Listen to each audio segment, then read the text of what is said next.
நம்ம தாவேகா தலைவர் விஜய் அவர்கள் தேர்தல் பரப்புரையில தான் பிஸியா இருந்தாருன்னு நினைச்சேன். ஆனா இப்படி ஒரு பரப்புரையை பரப்புவாருன்னு தேர்தல் முன்னாடி பிரேக்கிங் நியூஸா நான் நினைச்சு கூட பார்க்கல.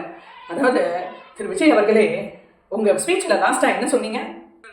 பெண் குழந்தைகள் ஆண் குழந்தைகள் பாதுகாப்பு நம்ம ஆட்சியில நம்பர் 1 இருக்கும். பெண்கள் பெண் குழந்தைகள் பாதுகாப்பு நம்ம ஆட்சியில நம்பர் 1 இருக்கும். எங்க சார் போச்சு சங்கீதா அவர்கள் பாதுகாப்பு?